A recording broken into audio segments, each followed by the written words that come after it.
Hold on to your controllers, GTA enthusiasts. A new leak suggests mind-blowing additions coming to GTA 6 Online, changing the game as we know it. Picture this, climbing the criminal hierarchy, unlocking missions based on your chosen role. Imagine having the power to dynamically equip attachments on the fly, enhancing your gameplay experience. Is GTA 6 about to deliver the ultimate online revolution? The leaks hint at a thrilling future, and we can't wait to see if these game changers become a reality. Subscribe and Lucia will be in your dream tonight. Thank you and let's go.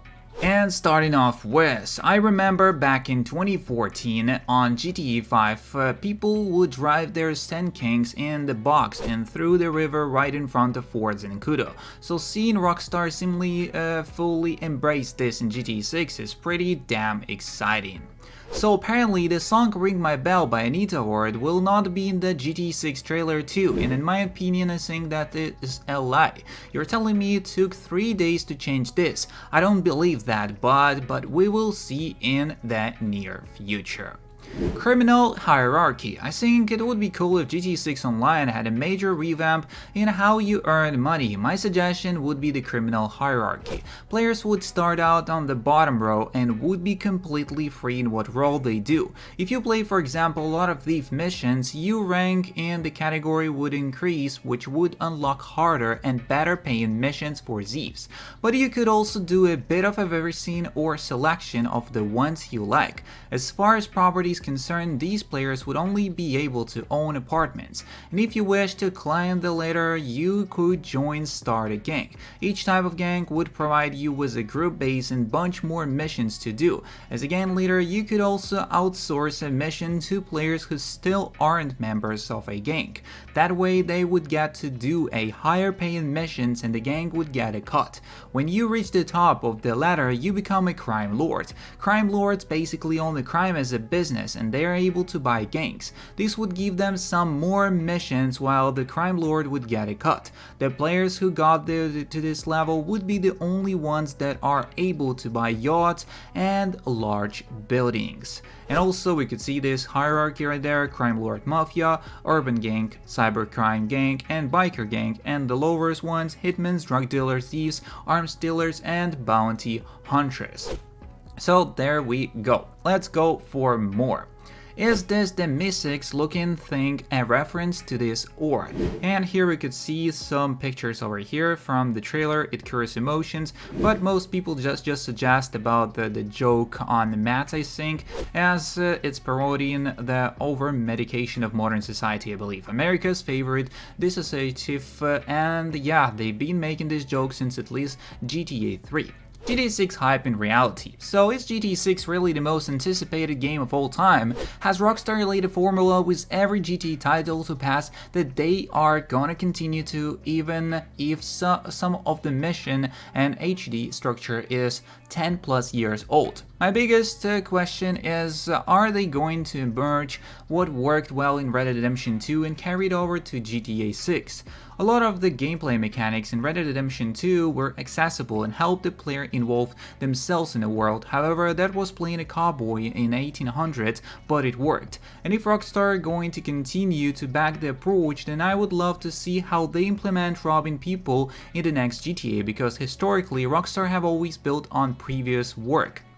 So it is, GTA has been on an upward trend ever since GTA 3. All the momentum has built up to this point. This actually might be the serious pick hype-wise. Not sure I follow the logic here. If anything, GTA Online has diminished the enormous hype that presently exists because there has been continuous new GTA content over the last decade. And there was a decade of silence between titles, excluding maybe some single-player DLCs that would have been dropped shortly after 5's release. The hype for GTA 6 would likely be even more monumental than it already is. Of course, this is the moot point, because the only reason there was a decade of time in between titles is because Rockstar has a constant stream of exorbitant revenue via GTA Online. The logic is relevancy in current popular culture. GTA is the humongous franchise and has been since before 5, but 10 years is a long time for something to stay that popular. Online helps because a ton of people are still really invested in that type of gameplay and are dying for something new and fresh. GTA 6 is shaping to be just that. Also, something that I want to have for GTA 6 is night missions. There aren't many missions during the night and they kinda kill the vibe with GTA 5 time skip, forcing you to play during what time of the day they choose. And I don't mean just dark missions, GTA 5 has Dead Man Walking as an example and probably more that I can't recall. I just want more night missions, bust in a bank during the night or kill someone during the night. With the stuff like RTX and how the game looks on the trailer, I'm sure the lighting can be amazing on GTA 6. As there I go with some comments. Elmao walking into Lester's building and the whole day passes till you go through the door. My headcanon is that they talk through bits. Michael sleeps over and they do the bit we see the morning after. Yeah, I just hate that. Why do they have to do that? For Lester IG, I can understand they need a specific time where you can make the heist, although I would prefer like in GTA San Andreas where you had to come at a specific time and it was a bit annoying but had some realism to it. As you said in 5, a whole day passes, do we sleep at Lester or what? Also, weapon attachments idea. So I had an idea regarding the attachments that we can purchase for our weapons, whether it's a suppressor, a flashlight, more mags and etc. And while loading into GTA Online, I was putting a suppressor into an airsoft pistol I have and I gave me my idea. In Battlefield 2042, they added a feature where you are able to have select attachments set to be swapped with others and removes. So like depending on what situation you're going into, you can be more prepared on the spot rather than having to respawn to throw a long-range sight and suppressor on. You just put them on right then and there. What if we were go to the similar feature but toned down a bit to fit GTA? Instead of being able to swap ammo, types and mag styles and all of that, what if we just had the ability to pull a suppressor for our gun out of our inventory and put it onto our gun? Or say it's night and we're in an unlit alley and it's dark, so you can pull a flashlight attachment out and put it onto your gun. Or should say you're trying to go stealthy and you mess up and it's a gunfight and you need that extra little bit of damage an unsuppressed gun has. I think it would be the great addition to the game as there are so many reasons to warrant the ability to do that it has, gameplay wise as well as just ease, as we won't have to stop what we are doing, and if we're able to drive to ammunition, have the guy take off or put the attachments on and then drive out. Also, gore and expectations. Violence is staple in GTA and over the last decade, game engines have evolved in realism, becoming easier to achieve. Dead Island 2's gore system Flash was something you had to look away from at times, and it was scurry and admittedly really cool. The developers did something we hadn't really seen before, multi-lore damage and all, but that was a zombie game and GTA 6 is not. I have no doubt that Rockstar have the ability to make something as brutal, but the question is, should they?